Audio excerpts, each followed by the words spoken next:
Good evening and welcome. Tonight, we're diving deep into a story that's dominating political headlines: the growing threat of impeachment against President Donald Trump, barely 2 weeks into his second term in office. According to breaking reporting from the Washington Post this morning, House Democrats have compiled a list of actions by President Trump that they believe constitute impeachable offenses. At the top of that list is the recent U.S. military assault on Venezuela that resulted in the extraordinary capture of that nation's head of state.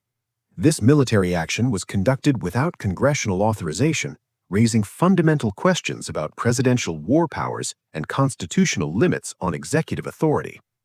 But this isn't the only impeachment effort in play. In recent weeks, we've seen multiple resolutions filed. Representative Al Green introduced articles of impeachment focused on allegations of abuse of power and incitement of violence, specifically citing claims that Trump called for the execution of Democratic lawmakers and threatened federal judges. Other members have filed resolutions over military strikes on Iran, also conducted without congressional approval.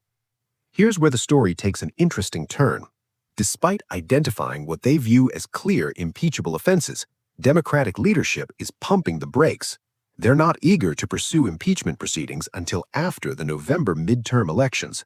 Let that sink in for a moment. Why would a party that believes the president has committed impeachable offenses choose to wait? The answer lies in cold, hard political reality. Republicans currently control both the House of Representatives and the Senate. For impeachment to succeed, you need a majority vote in the House to impeach, and then a 2/3 supermajority in the Senate to convict and remove the president from office. The math simply doesn't work right now. Democrats would need significant numbers of Republicans to break ranks with their own president, and based on the voting patterns we've seen so far, that's not happening. When Representative Green's impeachment resolution came up for a vote in December, it garnered 140 votes, an increase from earlier attempts, yes, but still nowhere near the 218 needed for a simple majority in the House. So Democrats are playing a longer game. They're documenting incidents, building their case, and waiting to see if the political landscape shifts in their favor. If they can retake control of the House in the midterms, suddenly impeachment becomes a real possibility. If they gain seats in the Senate as well, even conviction becomes conceivable, though still a long shot. This raises some uncomfortable questions for both parties.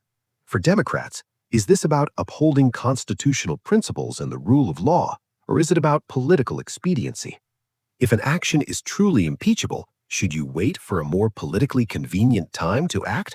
Or does the Constitution demand immediate action regardless of political circumstances?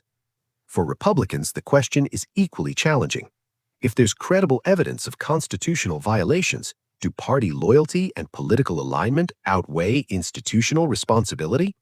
At what point does defending a president become defending actions rather than principles? It's worth remembering that we've been here before with Trump. He was impeached twice during his first term, once over Ukraine and once following the January 6th Capitol riot.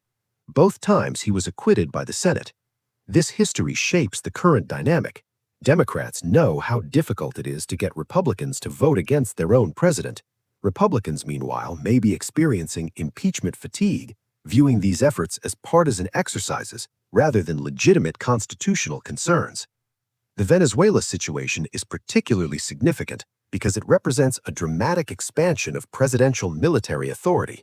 If a president can unilaterally order military action to capture a foreign head of state without congressional approval, where are the limits? This isn't just about Trump, it's about precedent for future presidents of both parties. Over the coming months, expect to see Democrats continue to highlight what they view as constitutional violations while building their case for the midterms. The impeachment threat will likely be part of their campaign strategy. Vote Democratic if you want accountability for presidential overreach. Republicans, meanwhile, will frame this as partisan harassment and political theater, arguing that Democrats have been trying to overturn Trump's presidency since day one.